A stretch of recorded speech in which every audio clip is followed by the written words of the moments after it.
자, 볼트 같은 경우에는 bidirectional encoder representations from transformers의 약자가 되는데,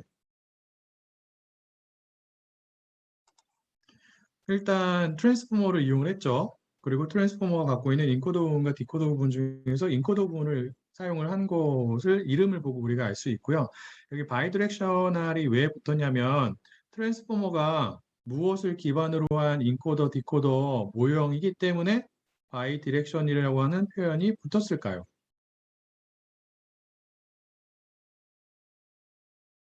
트랜스포머는 태생적으로 바이디렉셔널 양방향일 수밖에 없어요. 왜 그래요? 어떠한 방법을 쓰고 있기 때문에? 어텐션 방법을 쓰고 있기 때문에 그래요. 어텐션 방법은 다시 한번 얘기를 하지만 특정한 단어를 기준으로 입력이 된 다른 단어들의 정보를 다 이용을 하는 거잖아요. 걔가 앞에 있던 뒤에 있던 상관없이. 그래서 양방향의 성격을 띱니다. 그래서 벌트라는 그 이름에 바이디렉셔널이라고 하는 단어가 포함이 된 거예요. 그러한 뜻에서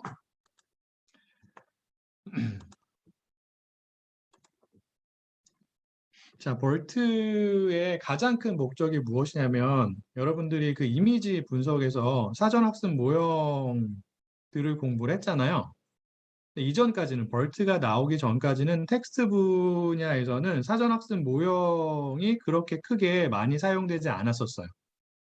볼트 같은 경우에는 이미지 분석에서 주로 사용이 되던 사전학습 모형을 이용한 방법을 텍스트 분석에도 적용해 보자라는 취지에서 개발이 되었다라고 여러분들이 생각할 수 있습니다. 즉, 어떠한 특정한 형태의 모형을, 알고리즘을 대용량의 학습 데이터를 가지고 학습을 해서 파라미터의 최저값을 도출을 한 다음에 걔를 가지고 추가적으로 다루고자 하는 또 다른 태스크에 맞게끔 조금만 파인 튜닝을 해서 사용을 할 수 있도록 하자라는 취지에서 이제 볼트가 제안이 된 거고요. 그래서 볼트 같은 경우에는 굉장히 큰 학습 데이터를 사용을 해서 학습이 되었는데 여기 나와 있는 것처럼 복스 코퍼스라고 하는 데이터 800메가에 해당하는 단어들을 가지고 있고요. 에런들에도 밀리언에 해당하는 단어들을 가지고 있는 거고, 그다음에 추가적으로 사용한 학습 데이터가 잉글리시 위키피디아가 되는데 여기에는 이만큼의 단어들, 굉장히 많은 수의 단어들이 포함이 되어 있죠. 그래서 얘네들을 가지고 학습을 한 다음에 그 학습이 된 벌트 모형을 추가적인 다른 태스크, 뭐 텍스트 분류가 될 수도 있고 아니면 Q&A가 될 수도 있고 여러 가지 추가적인 태스크들이 있을 수가 있는데 그러한 태스크에 맞게끔 조금만 파인 튜닝을 해서 사용할 수 있게끔 제안이 된 방법이다라는 것을 여러분들이 기억하고 있으면 되고요. 다시 한번 얘기지만 벌트 같은 경우에는 트랜스포머의 인코더 부분만을 사용을 했습니다. 그리고 벌트는 크게 두 가지 버전이 존재해요. 첫 번째 버전은 베이스 버전. 이게 이제 소문자가 되어야 아래점자가 되어야 되는데 그냥 써졌네요. 그리고 라지 버전이 있습니다.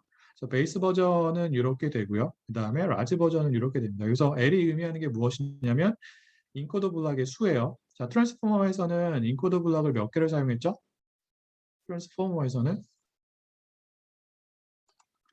6개를 사용한 반면에 벌트 같은 경우에는 베이스 버전에서는 12개를 사용을 한 거고요. 인코더 블락을. 그 다음에 라지 버전에서는 24개의 인코더 블락을 사용을 했다라는 것을 여러분들이 기억하면 되고 그리고 그 H는 무엇을 의미하냐면 인코더 블락을 통해서 각각의 단어에 대해서 결과로 나오는 벡터가 있잖아요.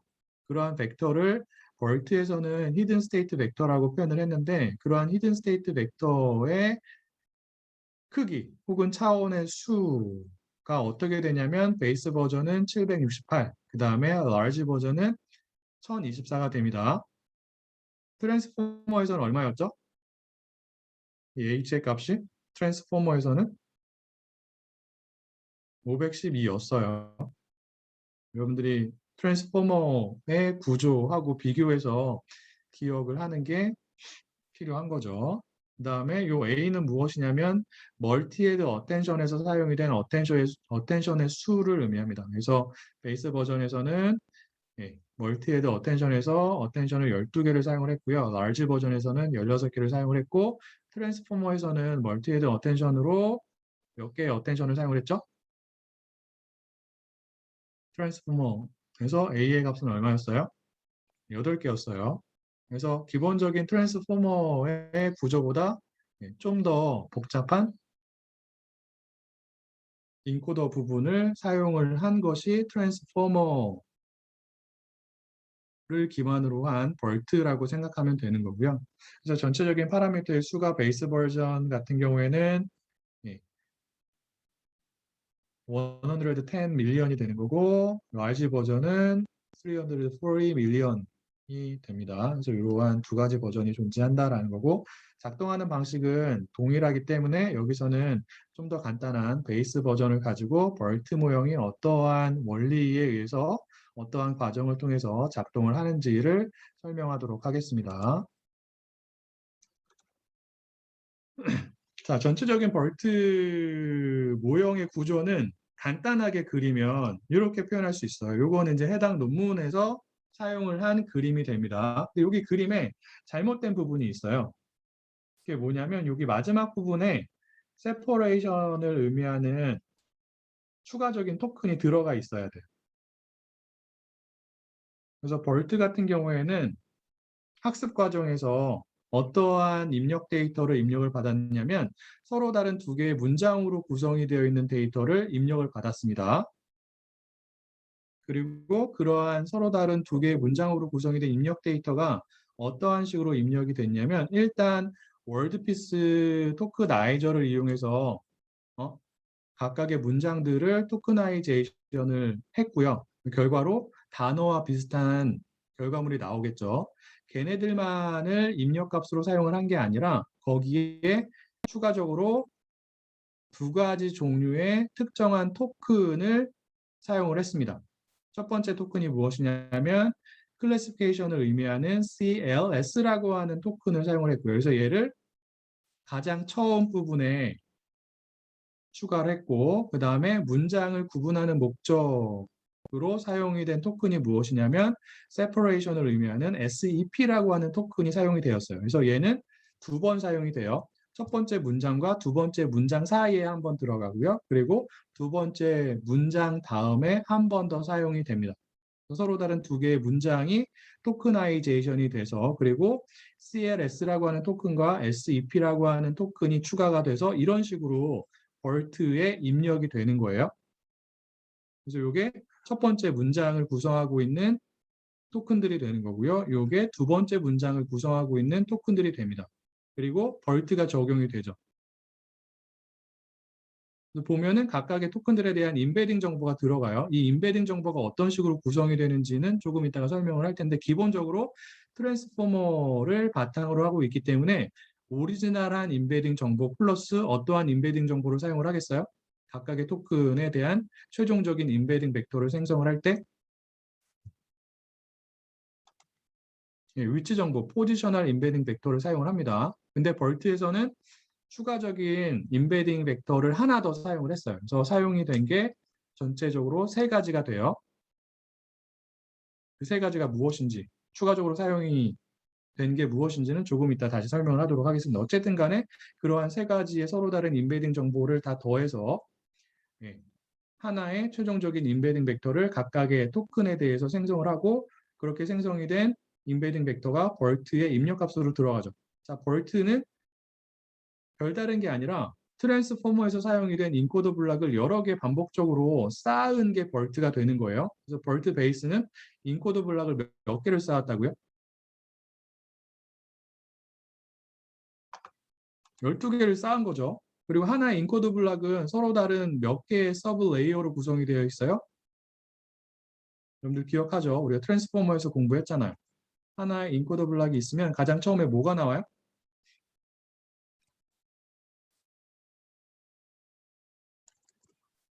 가장 처음에 뭐가 나오죠? 멀티헤드 어텐션이 나와요. 그 다음에 뭐가 나와요? 무슨 레이어가 나와요? add and nom이 나오죠. 그 다음에 뭐가 나와요? feed forward. 그 다음에 마지막으로 뭐가 나와요? 다시 한번 add and nom이 나와요. 그러면 하나의 인코더 블럭에서 각각의 단어에 대해서 특정한 차원의 벡터가 출력이 되겠죠. 얘네들을 벌트에서는 뭐라고 불렀다고요? 어떠한 벡터? 얘네들을 각각의 단어에 대해서 이렇게 각각의 인코더가 출력하는 결과물에 해당하는 벡터를 히든 스테이트 벡터라고 불렀다고요.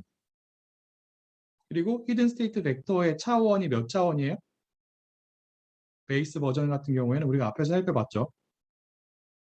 768차원이라고.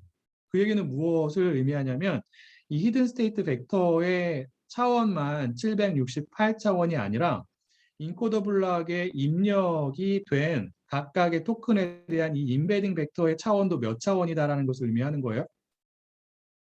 이 두 개는 다르면 안 돼요. 동일해야 합니다. 768차원이 되는 거예요. 트랜스포머는 둘 다 512차원이었죠.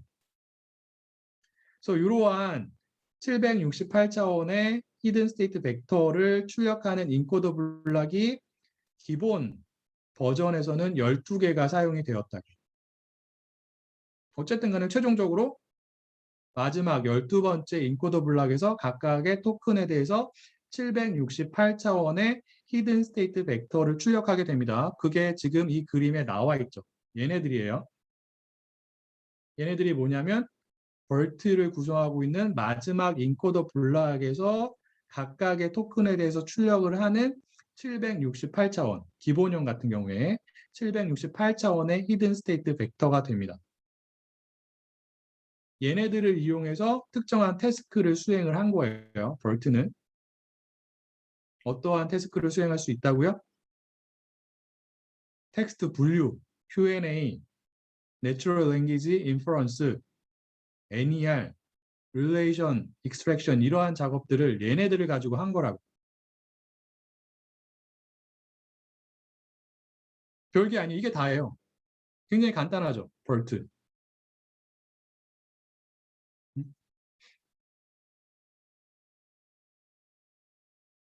그래서 다시 한번 얘기하면 두 개의 문장으로 구성이 된 입력 데이터를 입력을 받는데 거기에 추가적으로 특정한 토큰을 두 개를 더한다라는 거예요. 첫 번째가 문장의 앞에 붙는 시퀀스 데이터 가장 앞에 붙는 클래시피케이션을 의미하는 CLS라고 하는 토큰이 되고요.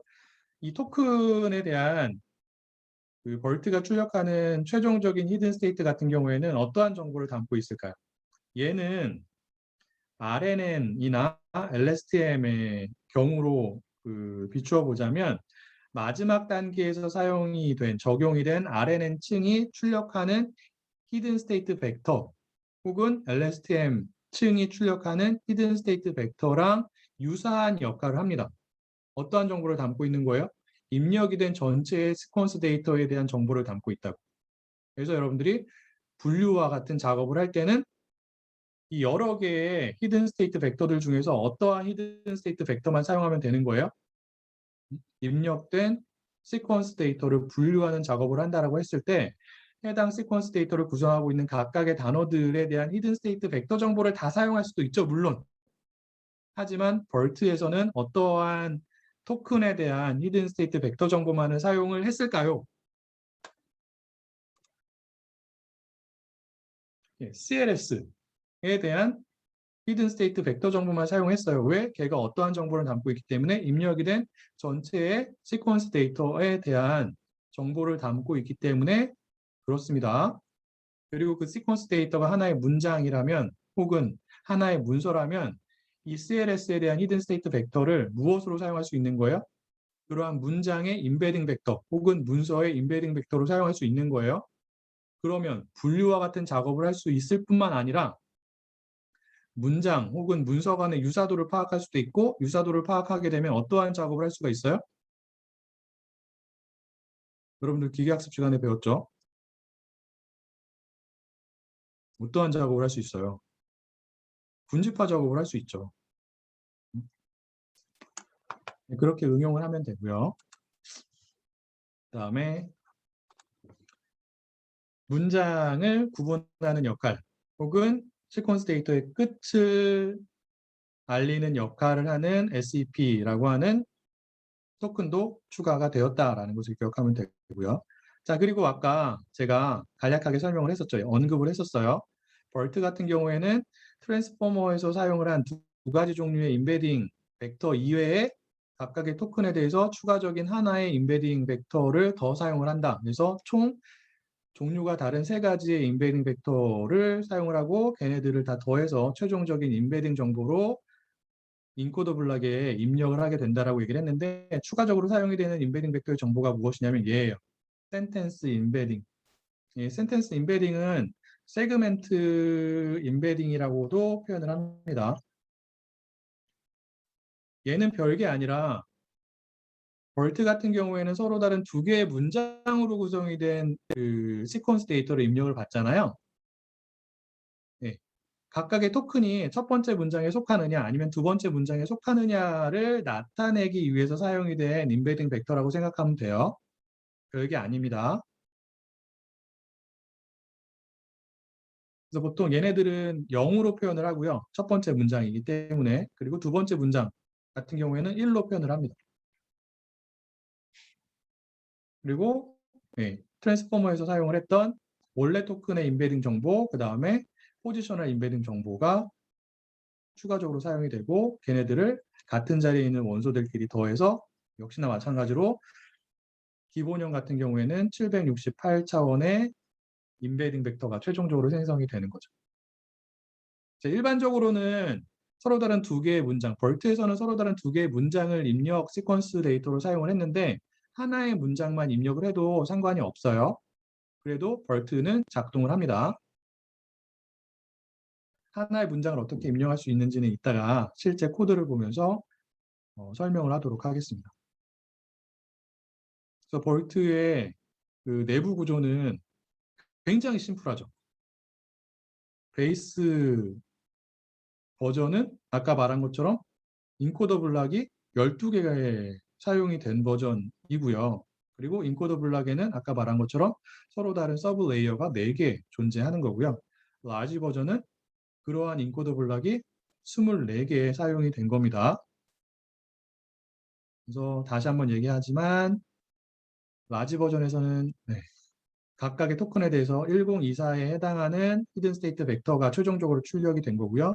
베이스 버전은 768 차원의 히든 스테이트 벡터가 각각의 토큰에 대해서 최종적인 결과물로 리턴이 된 거예요.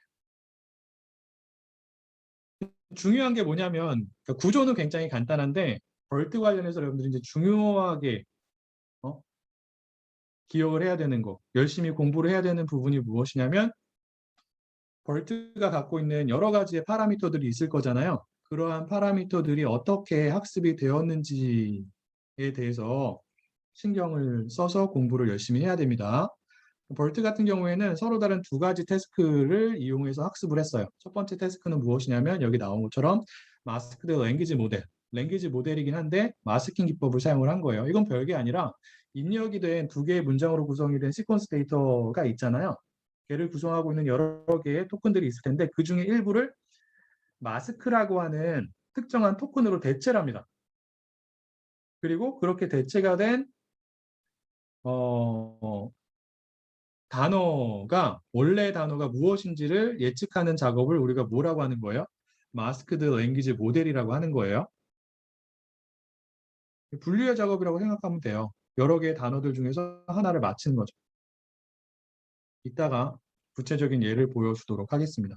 그 다음에 학습 과정에서 사용이 된 즉 파라미터를 학습하기 위해서 사용이 된 또 다른 태스크가 무엇이냐면 요거예요. Next Sentence Prediction, 줄여서 NSP라고 하는데, 자, 벌트 같은 경우에는 서로 다른 두 개의 문장을 입력받는다고 했잖아요. 그런데 두 번째 문장이 실제로 첫 번째 문장 다음에 나오는 문장인지 아니면 그렇지 않은지를 분류하는 작업을 우리가 Next Sentence Prediction이라고 표현을 합니다. 그래서 그거 이따가 설명을 할게요. 그래서 이러한 두 가지 태스크를 사용해서 벌트가 갖고 있는 파라미터를 학습을 했습니다. 먼저 마스크드 랭귀지 모델 MLM에 대해서 설명을 하게 되면 벌트 같은 경우에는 전처리 과정에서 학습 과정에서 하는 게 아니에요. 전처리 과정에서 그 전체 학습 데이터를 구성하고 있는 여러 개의 문장들이 있을 거잖아요. 그리고 각각의 문장을 구성하고 있는 여러 개의 토큰들이 있을 텐데 그 전체 토큰들 중에서 15%를 랜덤하게 선택을 해가지고 걔네들을 특정한 토큰으로 대체를 합니다. 어떠한 토큰으로? 마스크라고 하는 토큰으로 대체를 하는 거예요. 그래서 만약에 학습 데이터에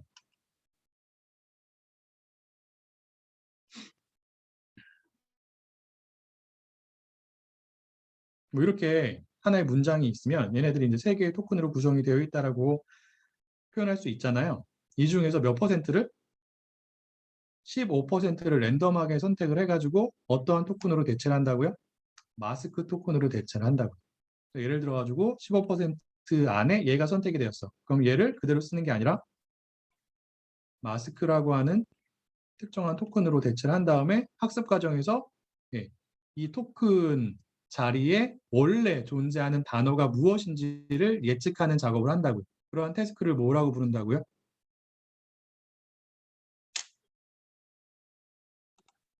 MLM, 마스크드 랭귀지 모델이에요. 자, 그런데 벌트에서는 약간의 트릭을 사용을 했습니다. 일단 그 전체 데이터에 존재하는 토큰들 중에서 랜덤하게 15%를 선택을 해가지고 걔네들을 다 마스크라고 하는 토큰으로 대체를 하는데 전체 그 실질적으로는 전체 80%만 실제로 마스크라고 하는 토큰으로 대체를 했고요.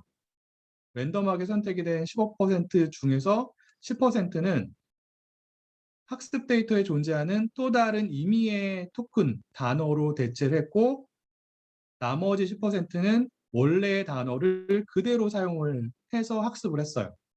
왜 이렇게 했냐면 해당 페이퍼에 의하면 학습 과정에서는 마스크라고 하는 토큰이 사용이 되잖아요. 맞아요? 근데 학습이 끝난 최적의 파라미터의 값을 갖는 사전학습 모형을 특정한 태스크를 이용해서 파인 튜닝을 해서 사용하는 경우에는 마스크라고 하는 토큰이 사용이 될까요? 그렇지 않을까요? 실제 데이터 분석에서는. 학습 과정에서는 당연히 학습을 하기 위해서 MLM이라고 하는 특정한 태스크를 해결하기 위해서 마스크라고 하는 토큰이 사용이 됩니다. 그렇게 해서 최적의 파라미터를 구해요. 맞나요? 그렇게 구해진 사전학습 모형을 새로운 데이터에 적용을 한다고요. 특정한 목적으로.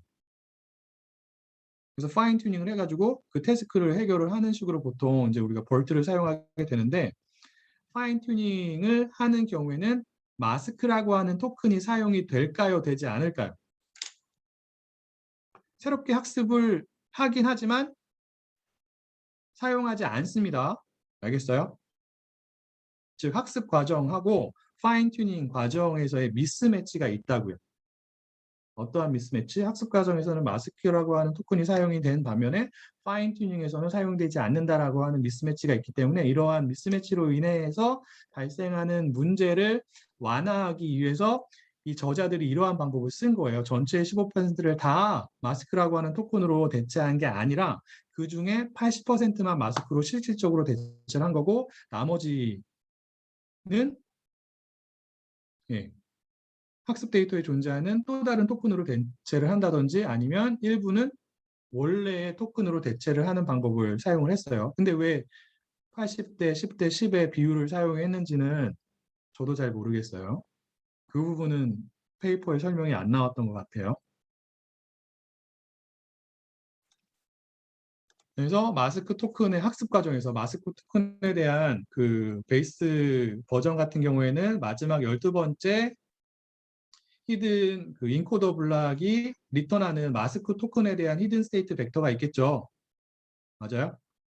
그럼 걔를 가지고 최종적으로 소프트맥스 활성화 함수를 갖는 출력층에 입력을 해서 해당 마스크 토큰 자리에 있었던 원래의 단어를 예측하게 된다고요. 이런 식으로 학습을 한 거예요. 어떠한 비용 함수를 사용하겠어요? 당연히 크로스 엔트로피 비용 함수를 사용을 하겠죠.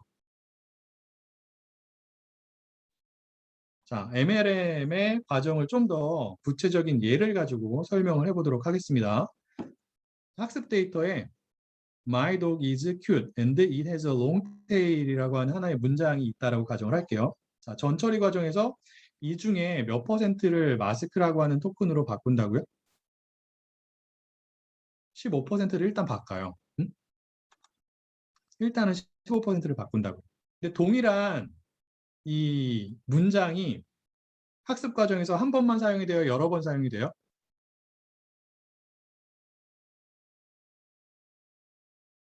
여러 번 사용이 되죠. 여러분들이 에폭을 여러 번 하잖아요. 맞아요? 전체 학습 데이터를 여러 번 사용한다는 뜻이죠. 에폭의 크기를 100으로 하면은 전체 학습 데이터를 몇 번 사용한다는 뜻이에요? 100번 사용을 한다는 뜻이라고요. 어? 그래서 이 하나의 동일한 문장이 학습 과정에서 사용되는 전체의 그 횟수, 사용되는 정도를 100이라고 본다면 그 중에 80%는 이 단어를 마스크라고 하는 토큰으로 대체를 하고요. 전체 100 중에서 10%는 학습 데이터에 존재하는 또 다른 임의의 토큰으로 대체를 합니다. 예를 들어서 큐트가 your라고 변경될 수 있는 거죠. 대체가 될 수 있는 거예요. 그리고 나머지 10%는 원래의 토큰인 큐트라고 하는 토큰으로 대체를 하는 거죠. 대체를 안 하는 거죠. 그래서 이렇게 학습 데이터를 구성을 해가지고 학습을 하는 거예요. 그리고 무엇을 예측한다고요? 마스크라고 하는 이 토큰의 자리에 원래 사용이 되었던 단어가 토큰이 무엇인지를 예측을 한다고. 그래서 이렇게 예측이 되겠죠. 그래서 BERT가 해당 문장에 적용이 되면 각각의 토큰에 대한 히든 스테이트 벡터 정보가 마지막 인코더 블럭에서 출력을 하겠죠. 맞을까요?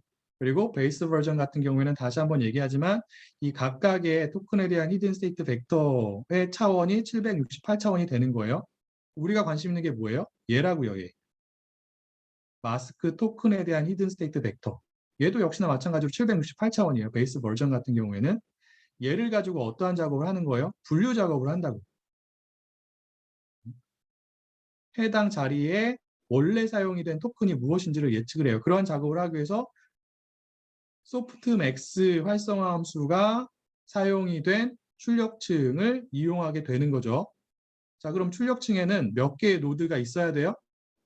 학습 데이터에 존재하는 전체 노드의 수가 n이라고 하는 경우에, 즉 보캐블러리 사이즈가 n이라고 하는 경우에는 해당 출력층에 존재하는 전체 노드의 수는 몇 개가 되어야 할까요? n개가 되겠죠. 맞아요. 그래서 각각의 노드가 어떠한 값을 리턴하는 거예요? 정답이 특정한 단어일 확률을 리턴을 하는 거죠. 그 중에서 우리는 어떠한 단어를 최종적으로 선택을 하게 되는 거예요? 확률 값이 제일 높은 단어를 선택을 한다고요. 물론 이제 벌트에서는 선택하는 것까지는 하진 않지만 어쨌든 간에 이런 식으로 해가지고 분류의 문제이기 때문에 크로스 엔트로피 교차, 크로스 엔트로피 비용 함수를 사용해서 학습을 한다고요. 이게 첫 번째 태스크고 두 번째 태스크는 뭐예요? 굉장히 심플한 분류의 문제예요. 그래서 벌트에 서로 다른 두 개의 문장으로 구성이 된 시퀀스 데이터가 입력이 되는데 두 번째 나오는 문장이 원래 첫 번째 문장에 그 다음에 나오는 문장인지 아니면 그렇지 않은지를 예측을 한다고요. 그래서 두 번째 문장이 실질적으로 첫 번째 문장 다음에 나오는 문장인 경우에는 해당 입력 시퀀스에 대한 종속 변수의 값이 is next, true라고 우리가 표현할 수 있겠죠. 다 되는 거고 그렇지 않다라고 하는 경우에는 not next, false라고 생각할 수 있는 거예요. 얘를 1로 표현할 수 있고 얘를 0으로 표현할 수 있겠죠. 그래서 종속 변수가 취할 수 있는 값이 두 개인 분류의 문제가 됩니다. 그래서 학습 데이터를 어떻게 구성을 했냐면 학습 데이터의 50%는 두 개의 문장이 실질적으로 연결이 된 문장을 사용해서 구성을 했고요. 나머지 50%는 랜덤하게 선택을 했습니다. 두 번째 문장. 이렇게 학습 데이터를 구성해서 각각의 입력 시퀀스 데이터의 종속 변수가 is next인지 아니면 not next인지를 역시나 마찬가지로 크로스 엔트로피 비용 함수를 가지고 학습을 하게 되는 거죠. 그래서 두 가지 종류의 비용 함수가 그러니까 두 가지의 비용 함수가 나오는 거예요. MLM 태스크에서 사용이 된 크로스 엔트로피 비용 함수가 있고요. 그리고 요 NSP라고 하는 또 다른 태스크에서 사용이 된 역시나 동일한 크로스 엔트로피의 비용 함수가 있죠. 얘네들을 더해가지고 최종적인 비용 함수로 사용을 한 거예요. 그래서 학습을 한 겁니다. 그래서 벌트가 갖고 있는 파라미터의 최저값이 계산이 된 거죠. 자, 이렇게 학습을 하고 그 다음에는 어떠한 작업들을 해야 되는 거예요?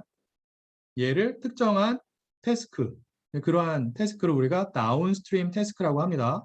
다시 말하지만 분류, 뭐 감성 분석이 될 수도 있고 아니면 내추럴 랭귀지 프로세싱, Q&A 뭐 이런 것들이 될 수 있는 거예요. 거기에 적용을 한다고요.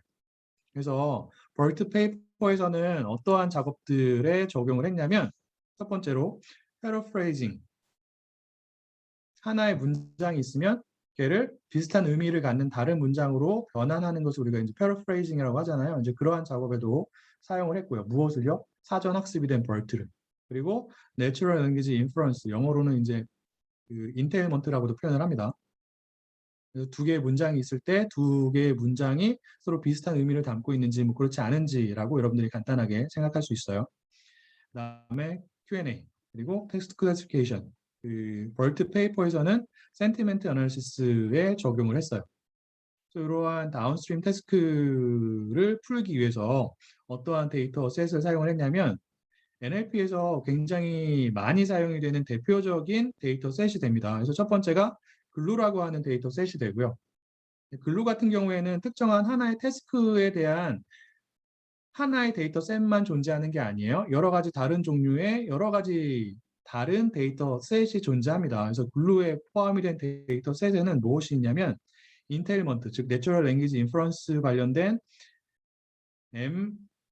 NLI라고 하는 멀티 장르 내추럴 랭귀지 인퍼런스라고 하는 데이터셋도 포함이 되어 있고요. 그 다음에 Q&A 관련된 데이터셋인 QNLI 데이터셋도 포함이 되어 있고, 그 다음에 감성 분석, 센티멘트 애널리시스 데이터셋인 SST2라고 하는 데이터셋도 포함이 되어 있습니다. 그리고 그 Q&A 태스크 같은 경우에는 요 스탠퍼드에서 제공을 하는 스쿼드라고 하는 데이터셋도 많이 사용이 돼요. 그래서 얘도 사용을 했고요. 그 다음에 스웨그, 여러분들이 익숙한 표현이죠. 스웨그라고 하는 내추럴 랭귀지 태스크를 위한 데이터셋도 사용을 해가지고 사전 학습이 된 벌트를 적용해서 얘네들에 해당하는 문제를 푼 거예요. 그리고 그 애큐러시가, 퍼포먼스가 어떻게 되는지 베이스라인이 되는 이전에 나온 모형들이랑 비교를 해봤는데 성능이 굉장히 좋게 나온 거죠. 자, 여러 가지 태스크를 이제 사전 학습이 된 벌트를 이용해서 우리가 풀 수 있다라고 얘기를 했는데 어떠한 태스크에 사전 학습이 된 벌트를 적용하느냐에 따라서 벌트가 최종적인 결과물로 도출하는 여러 개의 토큰들에 대한 히든 스테이트 벡터가 있잖아요. 그 중에서 어떠한 히든 스테이트 벡터를 사용하는지가 달라져요.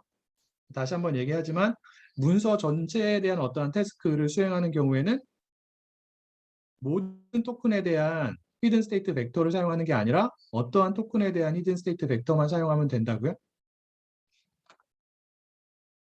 입력된 전체의 시퀀스 데이터에 대한 정보를 담고 있는 첫 번째로 사용이 된 토큰인 CLS 토큰에 대한 히든 스테이트 벡터 정보만 사용하면 된다라고 얘기를 했어요.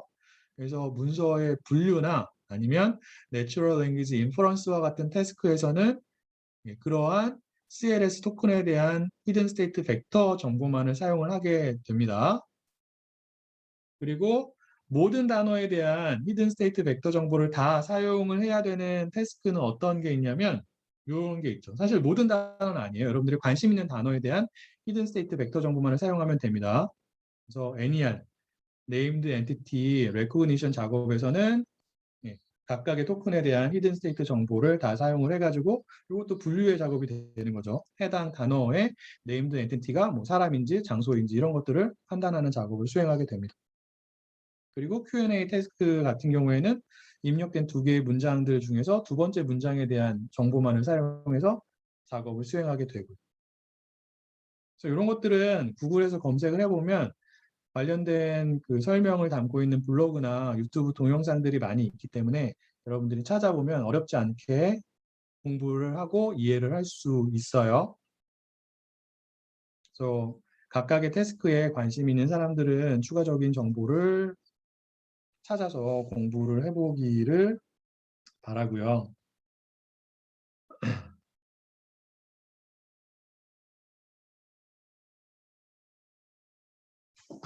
자, 그리고 여러분들이 또 중요하게 생각을 해야 되는 게 무엇이냐면 어떠한 경우에 벌트를 사용을 하는 경우에 사전 학습이 된 벌트를 사용하는 경우에 중요하게 이제 결정을 해야 되는 게 무엇이냐면 각각의 단어에 대해서 기본형 같은 경우에 베이스 버전 같은 경우에 마지막 인코더 블락이 768차원의 히든 스테이트 벡터 정보를 출력을 하잖아요. 근데 그러한 768차원의 히든 스테이트 벡터를 출력하는 인코더 블락이 마지막 인코더 블락만 되는 게 아니에요. 베이스 버전 같은 경우에는 몇 개의 인코더 블락을 사용을 했다고요?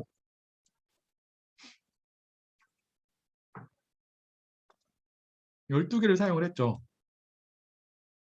그래서 첫 번째, 그래서 여기에 단어들에 대한 인베딩 벡터 정보가 들어가죠.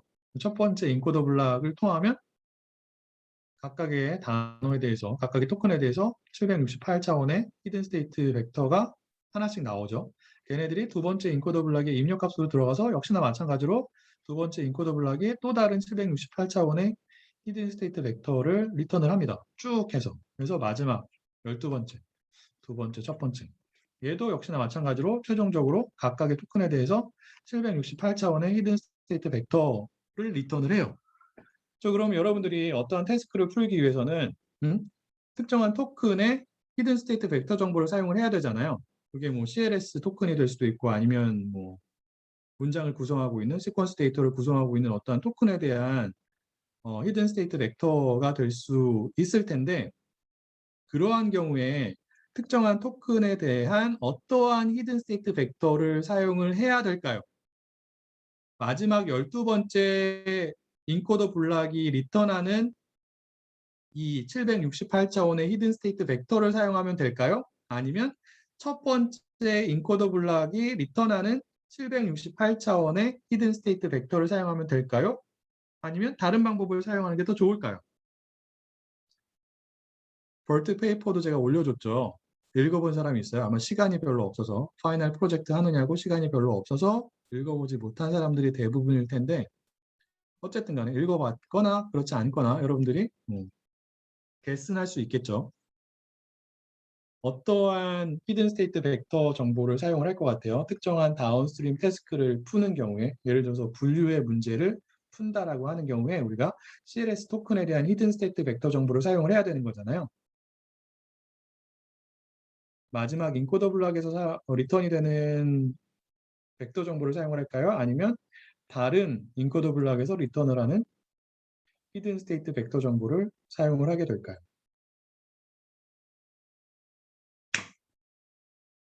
결론부터 말하면 정답은 없어요. 근데 어떤 게 더 나은 방법이냐면 일반적으로 이 밑단에 있는 인코더 블락이 리턴하는 히든 스테이트 벡터 정보보다는 어떠한 인코더 블락이 이 후반부에서 사용이 된 인코더 블락이 리턴하는 히든 스테이트 벡터 정보를 사용하는 게 더 좋아요. 당연히 그럴 수밖에 없겠죠. 왜? 학습이 훨씬 더 많이 됐기 때문에 그래요. 마지막 블락에서 리턴을 하는 이 768차원의 히든 스테이트 벡터 하나만 사용해도 전혀 문제가 없고요. 벌트 페이퍼에서는 여러 가지 방법들 중에서 어떠한 방법을 사용을 했냐면 이 마지막에 사용이 된 4개의 인코더 블락에서 리턴을 하는 서로 다른 4개의 768차원 벡터들을 사용을 했습니다. 걔네들을 평균을 낼 수도 있고 컨캣을 할 수도 있는 거죠. 벌트에서는 그렇게 사용을 한 거예요. 왜? 그렇게 사용을 했더니 성능이 가장 좋게 나왔기 때문에 그래요. 그래서 여러분들도 일반적으로 마지막 4개의 인코더 블락이 리턴하는 각각의 토큰에 대한 히든 스테이트 벡터 정보를 사용하면 됩니다. 일반적으로는. 물론 여러분들이 어떠한 학습 데이터를 갖고 있고 어떠한 다운스트림 태스크를 풀고자 하는지에 따라서 달라질 수가 있긴 한데 벌트에서 여러 번 트라이를 한 다음에 이제 그러한 결과를 최종적으로 리포트했기 때문에 기본적으로는 마지막 4개의 히든 스테이트 벡터 정보를 사용하면 돼요. 평균을 낼 수도 있고 컨캣을 할 수도 있죠. 이거를 잘 기억해야 합니다. 이게 굉장히 중요한 부분이 되고요. 그 다음에 그리고 벌트가 지금 이 슬라이드에서 설명을 한 것처럼 각각의 단어에 대한 혹은 어떠한 문서에 대한 인베딩 정보를 리턴을 하잖아요. 단어를 예로 들어 봅시다. 단어에 대한 인베딩 정보가 리턴이 돼요. 여기서 리턴이 되겠죠. 그 얘기를 하기 전에 일단 그 단어들에 대한 벌트에서 사용이 되는 혹은 벌트가 리턴하는 각각의 토큰에 대한 인베딩 정보가 또 있어요. 각각의 인코더 블락이 리턴하는 히든 스테이트 벡터를 인베딩 정보로 사용할 수도 있지만 최종적인 다른 정보를 인베딩 벡터로 사용할 수도 있어요. 그게 뭐냐면 첫 번째 인코더 블락에 들어가는 각각의 단어에 대한 최종적인 인베딩 벡터예요. 히든 스테이트 벡터가 아니라. 얘네들을 사용할 수는 있는데 사용을 하는 게 바람직할까요? 그렇지 않을까요?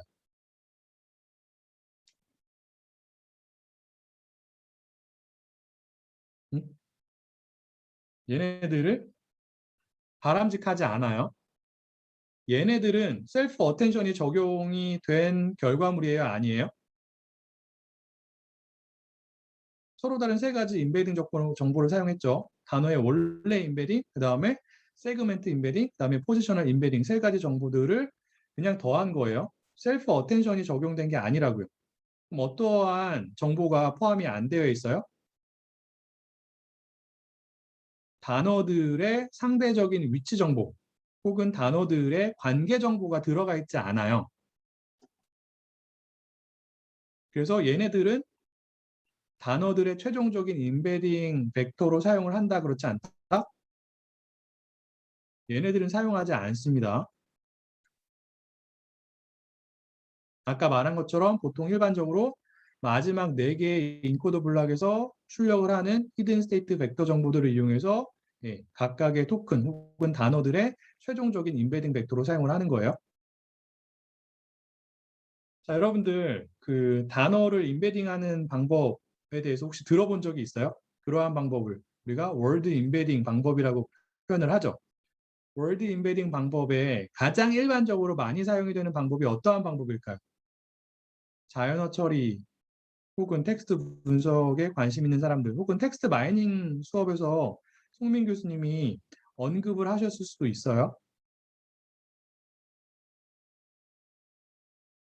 월드 인베딩이 뭐예요? 하나의 단어가 있으면 얘를 저차원 벡터, 즉 인베딩 벡터로 표현하는 거를 우리가 월드 인베딩이라고 얘기를 합니다. 100차원이 될 수도 있고 300차원이 될 수 있고 뭐 768차원 이런 게 될 수도 있는 거죠. 가장 일반적으로 많이 사용이 되는 방법이 무엇이냐면 월투백이에요. 들어봤어요? 그리고 패스트 텍스트라고 하는 방법이 있어요. 월투백은 구글에서 제안한 방법이고 패스트 텍스트 같은 경우에는 페이스북에서 제안한 방법이에요. 월투백이 일반적으로 많이 사용이 되긴 하는데 왜 사용하기가 편해서 성능은 패스트 텍스트가 더 좋아요. 어쨌든 이제 그게 중요한 게 아니라 월투백 같은 경우에도 신경망 모형을 이용을 합니다. 얘는 은닉층이 하나만 있는 쉘로우 뉴럴 네트워크를 사용해요. 딥러닝을 사용하는 게 아니라. 그래서 얘 같은 경우에는 어떤 식으로 작동을 하냐면 작동 원리만 간단하게 설명을 하면 그 여러 개의 단어들로 구성이 되어 있는 하나의 문장이 있잖아요. 특정한 단어의 인베딩 정보를 계산을 할 때 주변에 어떠한 단어들이 사용이 되었는지의 정보를 사용을 해요. 즉 컨텍스트 정보를 사용을 합니다. 그래서 주변에 사용이 된 단어들이 비슷한 단어일수록 최종적으로 도출이 되는 인베딩 벡터가 더 유사하게 되는 거죠. 이해가 될까요? 이게 기본적인 원리예요. 무엇에? 월투백에 그리고 패스트 텍스트에. 근데 이러한 그 양옆에 있는 단어들을 사용하는 월드 임베딩 방법하고 그리고 셀프 어텐션 기반의 월드 임베딩 방법인 벌트하고의 가장 크리티컬한 차이가 있어요. 그게 무엇이냐면 월트백이나 패스텍스트 같은 경우에는 동음의의어가 있는 경우에 동음의의어가 무엇인지 알죠? 음은 같지만 뜻이 다른 단어들을 우리가 동음의의어라고 하잖아요. 예를 들면 이런 게 있는 거예요. 나는 과일 중에서 사과를 좋아합니다. 그래서 사과가 있고 어제 일에 대해서 너에게 사과를 할게 라고 할 때 사과가 있죠. 얘네들은 뭐예요? 동음의의어예요. 근데 기본적인 월드 임베딩 방법인 월투백이나 패스텍스트 방법을 쓰게 되면 얘네들의 임베딩 벡터가 동일하게 돼요. 구분이 안 돼요. 서로 다른 뜻을 갖는 단어일지라도. 그런데 벌트 같은 경우에는 동음의어라고 할지라도 각각의 단어들이 무슨 뜻을 갖고 있는지에 따라서 최종적으로 도출이 되는 임베딩 벡터가 달라요. 왜 그래요? 어떠한 방법을 사용을 했기 때문에? 셀프 어텐션을 사용했기 때문에 그래요. 자, 그 그림에서 보면은 셀프 어텐션을 포함하고 있는 인코더 블락이 굉장히 많이 사용이 되잖아요. 여기에서 동일한 단어라고 할지라도 여기에는 이제 동일한 단어면 거의 비슷한 그 포지셔널 임베딩 벡터 정보를 빼면 똑같은 정보가 들어갑니다. 먹는 사과에 대한 임베딩 정보하고 내가 너한테 사과할게 할 때 사과하고의 임베딩 정보가 똑같아요. 처음에 들어갈 때는. 그러한 그 임베딩 정보를 우리가 토큰 임베딩이라고 하거든요. 토큰 임베딩은 똑같아요. 토큰이 무엇이냐에 따라서. 하지만 이 셀프 어텐션을 포함하고 있는 인코더 블락을 여러 개 거치면서 걔네들이 어떠한 주변의 다른 단어들과 사용이 되었는지, 즉 어떠한 뜻으로 사용이 되었는지에 따라서 최종적으로 도출이 되는 임베딩 벡터, 즉 히든 스테이트 벡터가 달라진다. 그래서 보통 우리가 벌트를 사용한 월드 임베딩을 컨텍스트 베이스드 임베딩 방법이라고 얘기를 하고요. 월드 임베딩 그 월트백 같은 방법을 컨텍스트 프리 임베딩 방법이라고 해요. 근데 정확하게 얘기하면 월트백도 주변에 사용이 된 다른 단어의 정보를 사용하긴 합니다. 근데 어떠한 경우에만 동음 이의어인 경우에만 동일한 단어인데 다른 뜻을 갖고 있는 경우에만 그러한 표현이 적용된다라고 생각하면 돼요. 벌트가 갖는 가장 큰 장점 중에 하나가 컨텍스트 베이스드 월드 임베딩을 할 수가 있다라는 겁니다.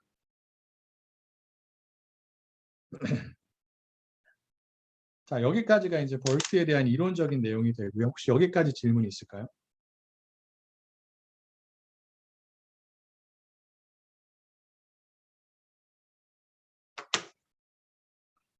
코딩을 해야겠죠. 벌트를 실질적으로 어떻게 쓸 수 있는지에 대해서 보여주는 게 필요할 것 같아요.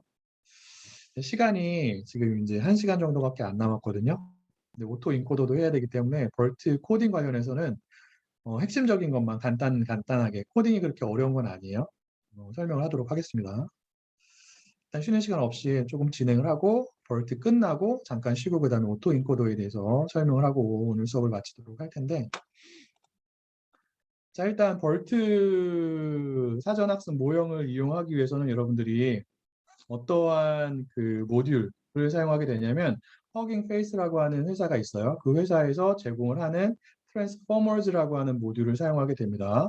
그래서 트랜스포머즈라고 하는 모듈 안에는 벌트 기반의 혹은 트랜스포머 기반의 여러 가지의 알고리즘들에 대한 클래스들이 저장이 되어 있습니다. 그 중에서 우리는 벌트 관련된 클래스를 임포트해서 사용하게 되고요. 그래서 여러분들이 트랜스포머즈를 사용하기 위해서는 일단 설치를 해야 돼요. 그래서 pip install transformers라고 하는 명령문을 cmd나 혹은 터미널에서 입력을 해가지고 설치를 하면 되고 벌트 관련된 내용은 이 링크를 클릭하면 되고요. 그 다음에 벌트를 이용해서 사전 학습이 된 벌트를 이용해서 월드 임베딩을 어떻게 할 수 있는지 그리고 벌트를 사용하게 되면 동음 의어라고 할지라도 정말로 서로 다른 원소의 값들을 갖고 있는 인베딩 정보, 히든 스테이트 정보가 출력이 되는지를 확인을 해보도록 할 텐데 그 관련된 코드는 어떠한 파일에 저장이 되어 있냐면 Vert Word Embeddings HF, 요거는 이제 허깅 페이스를 의미합니다. 라고 하는 주피터 노트북 파일에 들어가 있고요. 요 파일에 들어있는 코드 같은 경우에는 요 블로그의 내용을 참고해서 제가 약간 모디파이 해가지고 작성을 해 놓은 겁니다. 관련된 코드를 보도록 하겠는데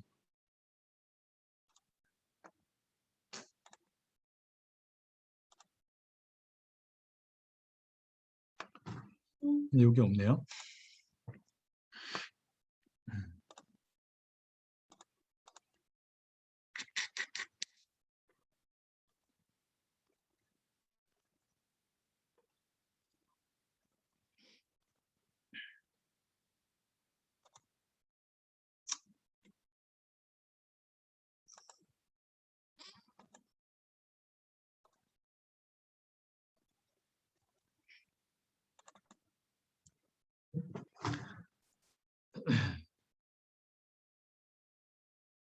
왜 안 나오죠?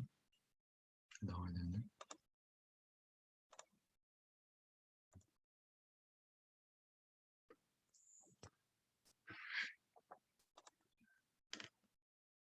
그래서 사전학습 모형을 사용하기 위해서 벌트 모델이라고 하는 클래스를 사용을 하고요. 그 다음에 그 월드피스 토크나이저 그 얘기를 안 했네. 잠깐만요.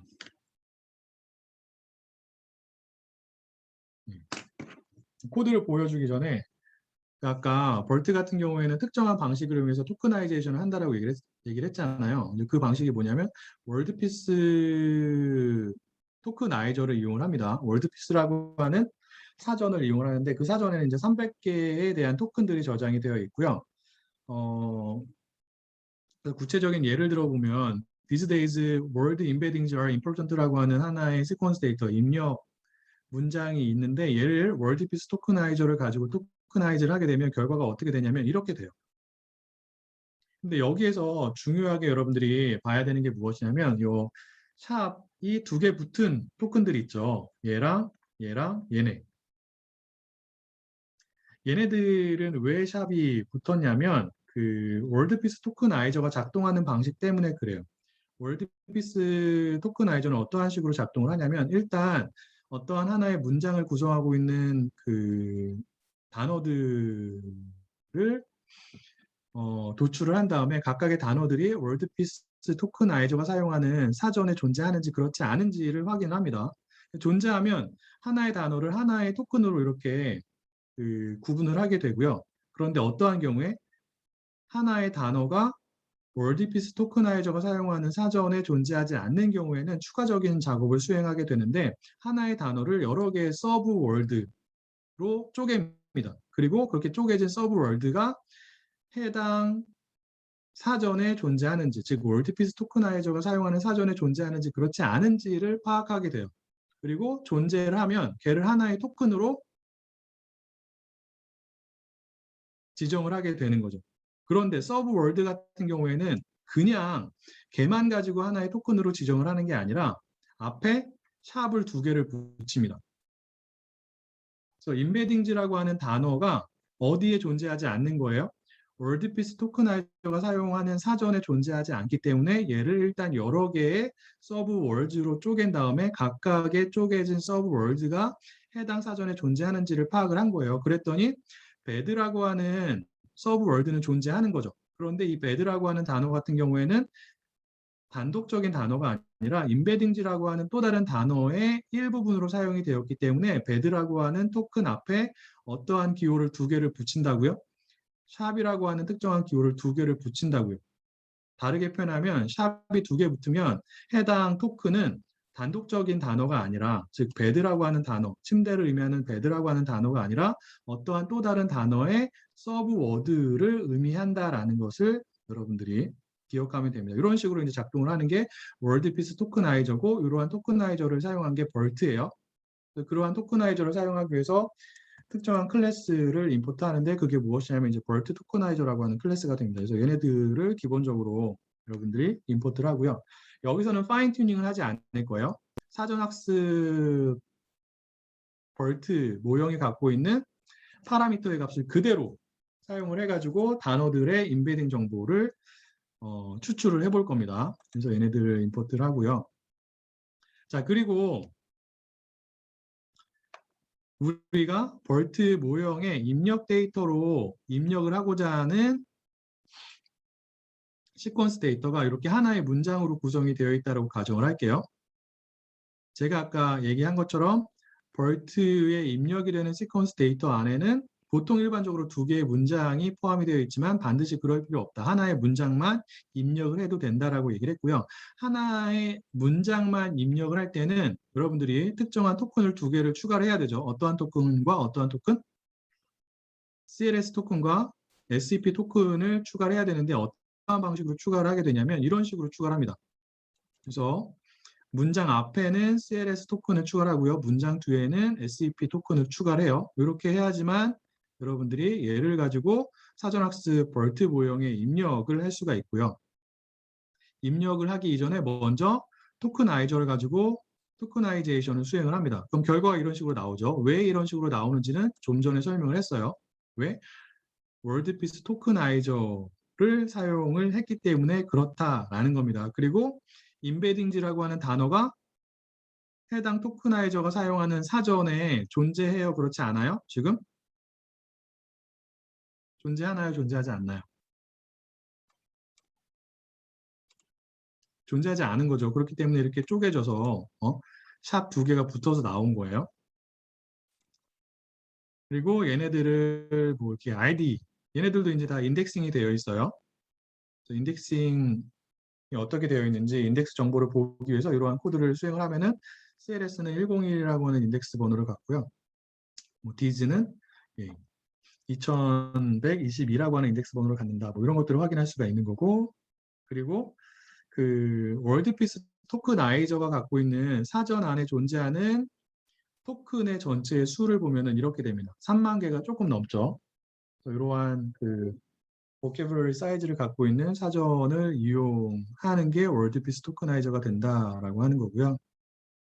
이런 식으로 여러분들이 그 입력 데이터를 준비할 수 있다라는 것을 기억하면 되고, 이번에는 어떤 거를 보여줄 거냐면 아까 얘기했던 것처럼 동음 이어라고 할지라도 벌트 같은 경우에는 다른 값을 갖는 인베딩 벡터, 즉 히든 스테이트 벡터를 출력을 한다라고 하는 거고요. 그리고 같은 의미를 갖는 단어인 경우에 그 벡터들의 값이 더 유사하다라는 것을 구체적인 예를 가지고 보여주도록 할게요. 그래서 입력 데이터를 보면은 서로 다른 두 개의 문장으로 구성이 되어 있습니다. 이번에는 그래서 첫 번째 문장이 어떻게 되냐면 After stealing money from the bank vault, the bank robber was seen. 하나의 문장이네요. 하나의 문장으로 되어 있어요. 이번에도 seen fishing on the Mississippi River bank. 여기에서 종이란 단어가 3번 사용이 됐어요. 어떠한 단어예요? 근데 뜻은 다른 단어가 3번 사용이 됐죠. 뱅크예요. 그래서 이 첫 번째 뱅크랑 두 번째 뱅크는 어떠한 의미를 갖고 있죠? 은행이라고 하는 의미를 갖고 있고요. 세 번째 뱅크는 어떠한 의미를 갖는 거예요?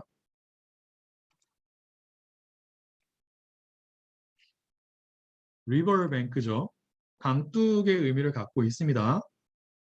이렇게 형태는 같지만 뜻이 다른 단어들이 입력이 되었을 때 각각의 단어에 대한 히든 스테이트 벡터가 어떠한 식으로 출력이 되는지를 살펴보도록 할게요. 결론부터 말하면 첫 번째 뱅크와 두 번째 뱅크, 세 번째 뱅크에 대한 히든 스테이트 벡터 정보가 다 같을까요? 다 다를까요? 아니면 그 중에 첫 번째랑 두 번째는 동일하고 세 번째만 다를까요? 1, 2, 3 중에서 몇 번일 것 같아요? 1번 다 똑같다? 2번 다 다르다? 3번 첫 번째 두 개는 같고 세 번째 거는 다른. 벌트가 어떤 식으로 작동하는지 혹은 셀프 어텐션이 어떠한 식으로 작동하는지를 여러분들이 생각하면 금방 맞출 수 있습니다. 두 번째예요. 다 달라요. 근데 어떠한 애들에 대한 히든 스테이트 벡터가 상대적으로 더 유사하다고요? 첫 번째랑 두 번째. 왜? 동일한 의미를 갖는 뱅크라고 하는 단어이기 때문에 그래요. 실질적으로 그런지 한번 돌려보도록 하겠습니다. 그래서 하나의 문장이기 때문에 이런 식으로 입력 데이터를 준비를 하고요. 역시나 마찬가지로 토커나이즈를 하고 그 다음에 세그멘트 아이디를 부여를 해야 돼요. 세그멘트 아이디가 뭐라고 했어요? 센텐스 아이디, 센텐스 임베딩 정보라고 했죠. 근데 지금은 문장이 하나밖에 없기 때문에 전부 다 1의 값으로 입력을 합니다. 문장이 두 개인 경우에는 첫 번째 문장은 0의 값으로, 두 번째 문장은 1의 값으로 지정을 한다라고 얘기를 했어요. 근데 지금 같은 경우에는 입력되는 문장이 하나밖에 없기 때문에 세그멘트 아이디의 값을 모두 다 1로 지정하면 되고요. 그리고 사전 학습된 벌트의 모형을 다운로드를 받습니다. 그래서 벌트는 버전이 여러 가지가 있죠. 일단 기본적으로 베이스 버전이랑 라지 버전이 있고요. 그다음에 영어 같은 경우에는 케이스드 버전이 있고 언케이스드 버전이 있어요. 그래서 케이스드 버전은 대소문자를 구분하는 버전이 되고 언케이스드 버전은 대소문자를 구분하지 않는 버전이 됩니다. 여기서는 언케이스드 버전을 사용하는 거고 베이스랑 large 중에서 베이스 버전을 사용을 하는 거예요. 그래서 사전학습 모형을 이러한 방법으로 여러분들이 다운로드를 하는데 여기서 중요한 게 무엇이냐면 output hidden states true를 지정해야 된다는 거죠. 이게 무엇을 의미할까? 자, 다시 말하지만 기본형 같은 경우는 베이스 버전 같은 경우에는 12개의 서로 다른 인코더 블락이 있고 각각의 인코더 블락이 하나의 토큰에 대해서 서로 다른 768차원의 히든 스테이트 벡터를 출력한다라고 얘기를 했습니다. 12개의 히든 스테이트 벡터를 다 출력을 받으려면 얘를 반드시 여러분들이 true로 설정을 해야 돼요. 그렇지 않으면 마지막 인코더 블락이 리턴하는 히든 스테이트 벡터만 리턴이 됩니다. LSTM이나 RNN에서 사용을 했던 심플 리턴 시퀀스 파라미터랑 비슷한 역할을 하는 거죠. 자, 이렇게 하고요. 요거 이제 사전 학습된 벌트의 구조가 돼요. 여러분들이 보면은 인코드 블락이 12개 있다라는 것을 확인할 수가 있고요. 그래서 이런 식으로 모델을 지정을 한 다음에 모델을 지정을 하게 되면 얘가 각각의 토큰에 대해서 12개의 히든 스테이트 벡터 정보하고 추가적으로 첫 번째 인코더 블락에 들어가는 임베딩 벡터 정보를 리턴을 합니다. 그래서 하나의 토큰에 대해서 13개의 벡터 정보가 있는 거예요. 알겠나요? 그 중에서 우리는 어떠한 벡터들의 정보를 이용을 한다고요?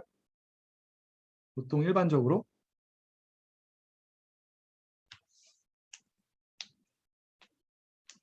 음? 마지막 4개의 인코더 블락이 리턴하는 히든 스테이트 벡터 정보를 사용을 한다고요. 자, 이렇게 해서 결과를 보면은 이 아웃풋이라고 하는 그 결과에는 3개의 원소가 저장이 되어 있는데 마지막 원소의 단어들에 대한 히든 스테이트 벡터 정보가 저장이 되어 있습니다. 그래서 보면은 13개로 되어 있죠. 이게 무엇을 의미한다고요? 각각의 토큰에 대해서 13개의 서로 다른 벡터 정보가 포함이 되어 있다는 것을 의미한다고요. 그리고 가장 처음에 나오는 벡터 정보는 히든 스테이트 벡터 정보가 아니라 임베딩 정보예요. 서로 다른 세 가지의 임베딩 벡터 값들이 더해진 임베딩 벡터 정보가 가장 처음에 나오는 거죠. 그리고 그 다음에 나오는 12개의 벡터 정보가 각각의 인코더 블락에서 리턴을 하는 히든 스테이트 벡터 정보가 됩니다. 그래서 가장 마지막에 존재하는 인코더 블락이 리턴하는 히든 스테이트 벡터 정보는 -1이라고 하는 인덱스 번호를 넣으면 되겠죠. 맞아요? 그러면 어떠한 형태의 결과물이 리턴이 되냐면 이러한 형태의 결과물이 리턴이 돼요. 이 앞에 거는 배치 사이즈를 의미합니다. 지금은 우리가 몇 개의 시퀀스 데이터만 입력을 했어요? 사전학습 모형에 한 개만 입력을 했죠. 그래서 가장 첫 번째 원소의 값이 1이 되는 거고 얘는 별로 중요하지 않습니다. 두 번째랑 세 번째가 중요한 거죠. 자, 우리가 입력을 한 시퀀스 데이터에 존재하는 전체 토큰의 수가 몇 개예요? 위에서 토커나이즈를 했을 때 보면 알겠지만 22개가 있는 거예요. 맞나요? 22개에 대해서 몇 차원의 히든 스테이트 벡터가 리턴이 된 거예요? 여기 나와 있죠. 768차원의 히든 스테이트 벡터 정보가 리턴이 된 거예요. 맞나요? 그리고 다시 한번 강조를 하지만 여기에 마이너스 1이라고 하는 인덱스 번호를 사용을 했기 때문에 12개의 인코더 블럭 중에서 몇 번째 인코더 블럭이 리턴하는 768차원의 히든 스테이트 벡터 정보가 리턴이 된 거예요, 지금? 마지막 12번째요. 자, 그러면은 마지막에서 두 번째 존재하는 인코더 블럭이 리턴하는 히든 스테이트 벡터 정보를 추출하고 싶어 라고 하는 경우에는 얼마의 인덱스 값을 넣으면 돼요? 마이너스 2를 넣으면 되죠. 알겠죠? 그래서 각각의 인코더 블럭에서 리턴하는 히든 스테이트 벡터 정보를 어떻게 여러분들이 추출할 수 있는지를 기억하는 게 필요하고요. 그래서 요거는 그 마지막 인코더 블럭에서 출력을 하는 첫 번째로 나오는 단어죠. 두 번째 토큰이에요. 첫 번째 토큰은 CLS 토큰이 되기 때문에 두 번째 토큰이 됩니다. 두 번째 토큰인 애프터에 대한 768차원의 히든 스테이트 벡터 정보를 보여주고 있는 거고요. 그냥 해본 거고, 요거는 결과로 도출이 되는 그 벡터의 형태를 조금 바꾼 거예요. 원래는 이러한 형태로 되어 있었는데 저희가 각각의 토큰에 대해서 그 13개의 서로 다른 벡터 정보를 좀 더 쉽게 추출을 하기 위해서 이렇게 순서를 바꿨습니다. 그렇게 한 거고요. 요거는 별로 중요하지 않고,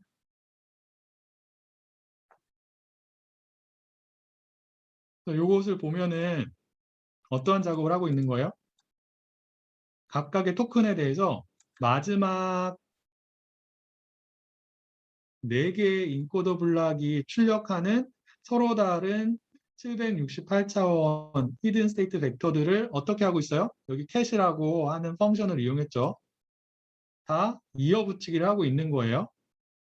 그러면 각각의 토큰에 대한 최종적인 히든 스테이트 벡터가 몇 차원이 돼요?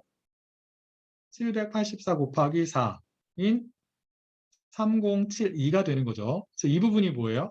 각각의 토큰에 대해서 마지막에서 네 번째로 존재하는 인코더 블락이 리턴하는 히든 스테이트 벡터 정보가 되고요. 역시나 마찬가지로 768차원이 되는 거고 얘는 뭐예요? 마지막에서 세 번째로 존재하는 인코더 블락이 리턴하는 값이고 얘는 두 번째. 그리고 얘가 이제 마지막이 되는 거죠. 걔네들을 콘캣을 할 수 있고 아니면 뭐 합을 구하거나 아니면 민을 구할 수도 있죠. 합 같은 경우에는 같은 자리에 있는 원소끼리 더하는 거기 때문에 최종적으로 도출이 되는 히든 스테이트 벡터가 역시나 마찬가지로 768차원이 되는 거고 민도 마찬가지죠. 썸을 한 다음에 나누기 4를 하면 되기 때문에 최종적으로 도출이 되는 각각의 토큰에 대한 히든 스테이트 벡터의 차원이 768차원이 됩니다. 이렇게 해서 구하면 되고요. 자, 그 다음에 그 각각의 뱅크 단어에 대한 히든 스테이트 벡터 정보를 구해 볼게요. 그래서 여기서는 어떻게 한 거냐면 마지막 4개의 인코더 블락에서 출력하는 히든 스테이트 벡터들을 더한 거예요. 이런 식으로 슬라이싱을 해서 이렇게 한 거죠. 그래서 이게 뭐예요? 첫 번째 뱅크라고 하는 단어에 대한 사전학습 벌트 모형이 리턴하는 임베딩, 최종적인 임베딩 벡터가 되는 거고요. 히든 스테이트 벡터가 되는 거죠. 정확하게 말하면. 그리고 얘는 두 번째로 나오는 뱅크에 대한 히든 스테이트 벡터. 얘는 마지막으로 나오는 뱅크에 대한 히든 스테이트 벡터가 돼요. 얘네들에 대한 벡터 정보가 서로 다 다르다고요. 근데 어떠한 벡터들이 상대적으로 더 유사하다고요? 이 세 개 중에서 첫 번째랑 두 번째가 상대적으로 더 유사하다고. 왜 그래요? 동일한 의미를 갖는 뱅크라고 하는 단어이기 때문에 그렇다. 어떻게 확인할 수 있어요? 벡터들 간의 유사도를 계산해 보면 되죠. 어떻게 계산할 수 있어요? 간단하게 유클리디안 거리를 계산할 수도 있고 아니면 코사인 세타를 계산할 수 있는데 여기서는 코사인 세타를 계산해 보도록 하겠습니다. 코사인 세타를 계산했죠. 그래서 첫 번째랑 두 번째 뱅크라고 하는 단어들에 대한 임베딩 벡터 혹은 히든 스테이트 벡터들 간의 유사도는 0.93이 나오는 거고요.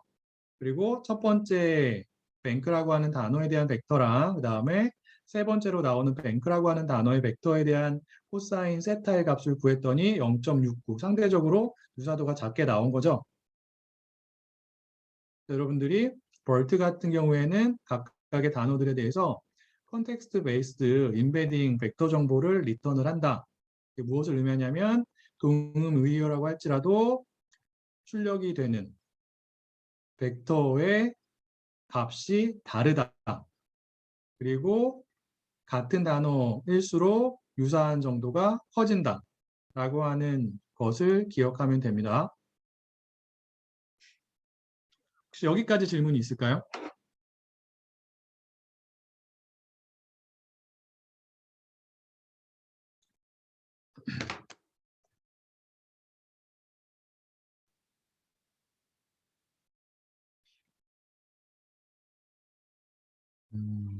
시간이 별로 없어서 미안한데 그 벌트, 사전학습 벌트 모형을 한 텍스트 분석, 그 중에서도 센티멘트 어널리시스에 대한 코드는 이러한 텍스트 파일, 그 주피터 노트북 파일에 저장이 되어 있고요. 그래서 첫 번째 방법은 무엇이냐면 파인 튜닝을 하지 않고 사전학습 모형이 출력하는 피처 정보를 그대로 사용을 해가지고 거기에 뭐 로지스틱 회계 모형이나 아니면 새로운 신경망층을 추가를 해가지고 분류 작업을 하는 방법에 대한 코드가 여기 들어가 있는 거고요.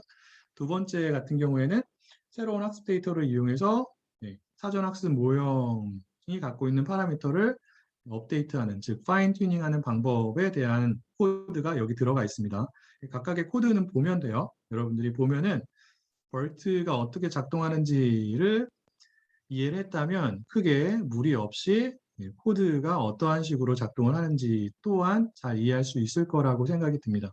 여러분들이 직접적으로 살펴보고 궁금한 점이 있는 사람들은 저에게 추가적으로 질문을 하면 될 것 같아요.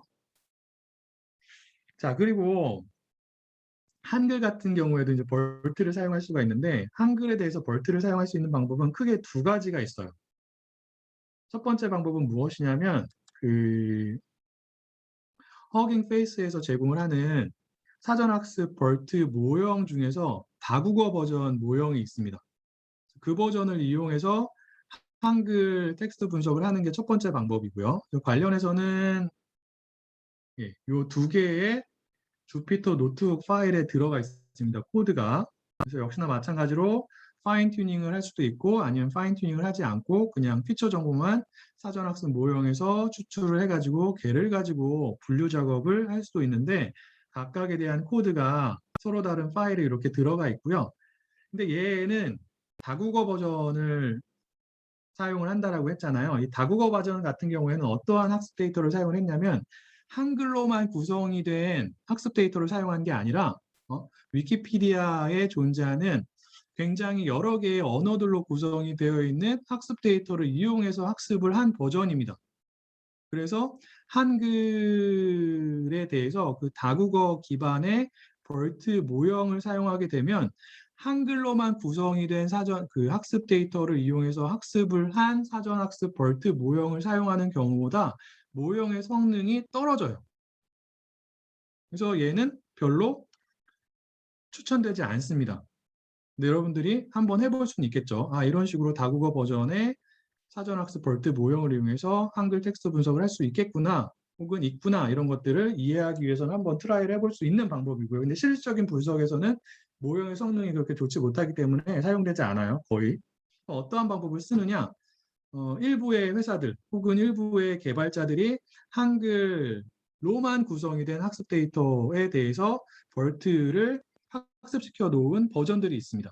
첫 번째가 무엇이냐면 SK 브레인에서 제공을 한 코버트라고 하는 방법이 있고요. 그 다음에 개발자 이름이 생각이 안 나네. 특정한 개발자, 이 GitHub 들어가 보면 개발자 이름이 나와 있어요. 지금 이름이 기억이 안 나는데 그 개발자가 그 신문기사 데이터를 가지고 학습을 시켜놓은 KC 벌트라고 하는 버전이 있고요. 그 다음에 이따가 간단하게 설명을 하겠지만 기본적인 벌트를 약간 모디파이한 그 여러 개의 벌트 변형 중에서 어떠한 버전이 있냐면 일렉트라라고 하는 버전이 있거든요. 얘를 가지고 한글 텍스트 학습 데이터에 적용한 그 모형이 있습니다. 걔가 코 일렉트라라고 하는 거예요. 그래서 얘를 사용할 수도 있겠죠. 이 세 개 중에서는 모형의 성능이 이러한 순서로 좋습니다. 기본적으로, 일반적으로. 항상 그런 건 아니에요. 여러분들이 어떠한 태스크에 해당 모형을 적용하느냐에 따라서 모형의 성능이 약간 달라질 수 있긴 하지만 일반적으로 콜렉트라가 가장 좋고요. 그 다음에 케이스 벌트가 그 다음이고 코벌트가 그 다음이에요. 그래서 이러한 애들을 여러분들이 이 GitHub에 들어있는 코드를 사용하면 어렵지 않게 사용을 할 수가 있어요. 그리고 그 사용하는 방법이 나는 좀 어렵다. 그런데 벌트를 이용해서 한글 텍스트 분석을 하고 싶다라고 하는 경우에는 저에게 연락을 하면 제가 설명을 추가적으로 해주도록 하겠습니다. 이런 식으로 한글 텍스트 분석을 하면 된다라고 하는 거고요. 그 다음에 기본적인 벌트를 변형한, 모디파이한 버전이 굉장히 여러 개 존재해요. 그 중에서 주요한 몇 가지만 간단하게 소개를 하면 일단 가장 대표적인 게 그 기본적인 벌트 같은 경우에는 제가 아까 설명을 했던 것처럼 굉장히 헤비해요. 파라미터가 굉장히 많이 존재합니다. 그래서 베이스 버전 같은 경우에는 110 밀리언에 해당하는 파라미터가 존재하는 거고, 그 다음에 라지 버전 같은 경우에는 그보다 훨씬 많은 340 밀리언에 해당하는 파라미터들이 존재하잖아요. 이렇게 되면 파인 튜닝을 하는데 시간이 오래 걸리는 문제가 있거든요. 물론 사전 학습을 할 때도 시간이 오래 걸리고, 그래서 어떠한 노력들을 개발자들이 했냐면, 연구자들이 했냐면 걔를 경량화하는 노력들을 했습니다. 그래서 경량화한 버전이 대표적으로 두 개가 있어요. 하나가 이제 알버트라고 하는 버전이 있고요. 그리고 두 번째가 디스틸 버전이 있어요. 그래서 알버트 같은 경우에는 라이트 버전 오브 벌트를 의미하게 됩니다. 그래서 얘는 어떠한 방법을 사용해서 파라미터의 수를 줄였냐면 크로스 레이어 파라미터 쉐어링이라고 하는 방법을 썼어요. 그래서 인코더 블락이 기본형 같은 경우에는 12개 있잖아요. 각각의 인코더 블락이 원래 버전에서는 서로 다른 파라미터를 갖는데 이 알버트에서는 그 첫 번째 인코더 블락이 갖는 파라미터를 쉐어했어요. 누가요? 그 이후에 나오는 인코더 블락들이. 그러한 방법으로 파라미터 쉐어링을 해가지고 파라미터 수를 엄청나게 많이 줄였고, 두 번째 방법이 무엇이냐면 Factorized Embedding Layer Parameterization이라는 방법을 썼는데, 이건 별게 아니라 그 기본적인 그 벌트에서는 단어들이 갖는 토큰 임베딩의 차원하고, 그리고 인코더 블락을 통해서 나오는 히든 스테이트 벡터의 차원이 동일했잖아요. 베이스 버전은 둘 다 768차원이었죠. 근데 이 방법 같은 경우에는 그 히든 스테이트 벡터의 차원은 동일하게 유지를 했는데 토큰 임베딩 벡터의 차원을 줄였어요. 더 작게. 그러면 파라미터의 수가 줄어드는 효과가 있거든요. 그래서 그 두 가지 방법을 사용해서 파라미터의 수를 줄인 게 알버트 방법이고, 디스틸 버전도 있는데 이거는 조금 다릅니다. 이거는 여러분들이 관심 있으면 보면 되고요. 그 다음에 또 많이 사용이 되는 게 무엇이냐면 그 로버타라고 하는 버전이에요. 얘는 로버스틀리 옵티마이즈 벌트 프리트레이닝 어프로치의 약자가 되는데, 이러한 방법들을 추가적으로 사용을 한 거예요. 가장 큰 게 요거 하고 요거죠. 그래서 기본적인 벌트 같은 경우에는 정적인 마스킹 방법을 사용을 했어요. 사전 학습을 할 때 MLM이라고 하는 태스크를 수행을 한다라고 얘기를 했잖아요. 맞나요? 그리고 이 작업을 하기 위해서 전처리 과정에서 전체 토큰 중에서 15%를 랜덤하게 마스크라고 하는 토큰으로 대체를 한다고 했죠. 학습 과정에서 바꾸는 게 아니에요. 전처리 과정에서 그렇게 바꾸는데 그러한 방법을 정적, 스태틱 마스킹 기법이라고 합니다. 이게 이제 기본적인 원래 벌트에서 사용이 된 방법이고요. 로버타에서는 그러한 방법을 쓴 게 아니라 학습 때마다 마스크라고 하는 토큰으로 대체가 되는 토큰이 달라지는 방법을 쓴 거예요.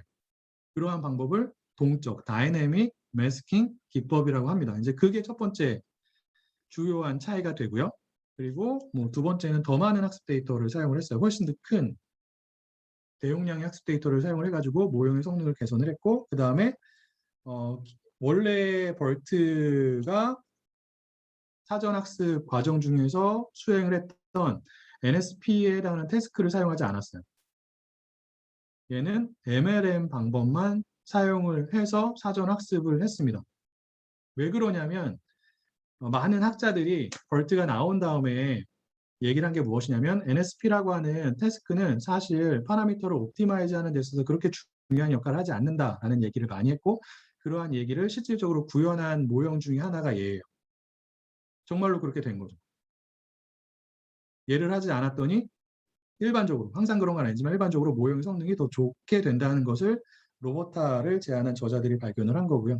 그 다음에 토크나이저를 바꿔서 사용을 했습니다. 이러한 토크나이저를 사용을 했다라는 것가 주요한 특징이고, 그래서 얘의 성능이 더 좋아졌다라는 겁니다. 그리고 일렉트라라고 하는 버전이 있다라고 제가 얘기를 했었죠. 얘는 가장 큰 차이가 무엇이냐면 두 가지가 있는데, 원래 벌트에서는 MLM이라고 하는 태스크를 사용해서 사전학습을 진행했는데, 얘는 MLM 태스크를 수행한 게 아니라 Replace Token Detection이라고 하는 태스크를 수행을 했어요. 얘는 이제 어떠한 토큰이 있으면 걔를 마스크라고 하는 토큰으로 대체를 한 다음에 그 마스크 토큰에 위치하는 원래의 토큰이 무엇인지를 예측하는 작업을 한 게 아니라 걔가 MLM이 되는 거죠. 그렇지 않고 얘는 원래의 토큰을 학습 데이터에 존재하는 또 다른 토큰으로 대체를 한 거예요. 그래서 그 토큰이 원래의 토큰인지 아니면 대체가 된 토큰인지를 분류하는, 클래시파이하는 작업을 수행을 한 거고요. 얘도 역시나 마찬가지로 NSP라고 하는 태스크는 수행하지 않았습니다. 그렇게 했더니 모형의 성능이 더 올라갔죠. 그리고 얘를 한글 학습 데이터를 가지고 사전 학습을 한 모형이 뭐라고요? 코 일렉트라라고 하는 버전이 됩니다.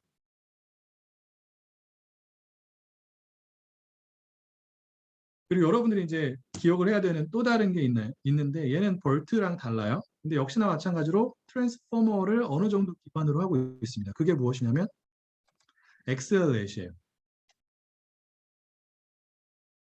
얘는 가장 주요한 특징이 무엇이냐면 그 사전 학습을 할 때 랭귀지 모델링과 관련된 태스크를 수행을 하는데, 얘는 퍼뮤테이션 랭귀지 모델링이라고 하는 방법을 사용했어요. 하나의 입력된 데이터가 있으면 그 입력 데이터를 구성하고 있는 여러 개의 토큰들이 있잖아요. 걔를 그냥 원래의 순서대로 사용한 게 아니라 퍼뮤테이션을 한 거예요. 순서를 여러 가지 방법으로 바꿔가지고 걔를 입력 데이터로 사용을 해서 학습을 한 거죠. 이게 가장 큰 차이예요.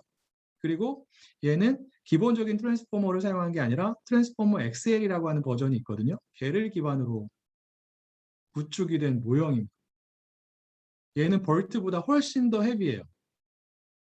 인퍼런스를 할 때도 일반적인 컴퓨터, 일반적인 GPU를 갖고 있는 컴퓨터를 이용해서는 잘 작동이 안 돼요. 그래서 실질적인 데이터 분석에서는 아직까지는 그렇게 많이 사용되고 있지 않습니다. 아직까지는 벌트 기반의 모형이 훨씬 더 많이 사용이 되고 있긴 한데, 이 페이퍼에 의하면 거의 대부분의 다운스트림 태스크에서 엑셀렛의 성능이 무엇보다 벌트를 이용한 모형들의 성능보다 더 우수하다라고 이 사람들이 밝혔어요. 그래서 아마 얼마 가지 않아서는 얘의 경량화된 버전들이 더 일반화돼서 더 많이 사용되지 않을까라는 생각이 듭니다. 그래서 여러분들이 얘까지 공부를 하는 게 필요해요. 이 수업에서는 다 커버를 하지 못하지만. 그리고 최근에 새롭게 나온 뭐 여러 가지 또 다른 모형들이 있는데 그 내용들을 이 블로그가 상대적으로 잘 정리를 하고 있는데, 그 내용을 관심 있는 사람들은 한번 체크를 해보기를 부탁을 하고요.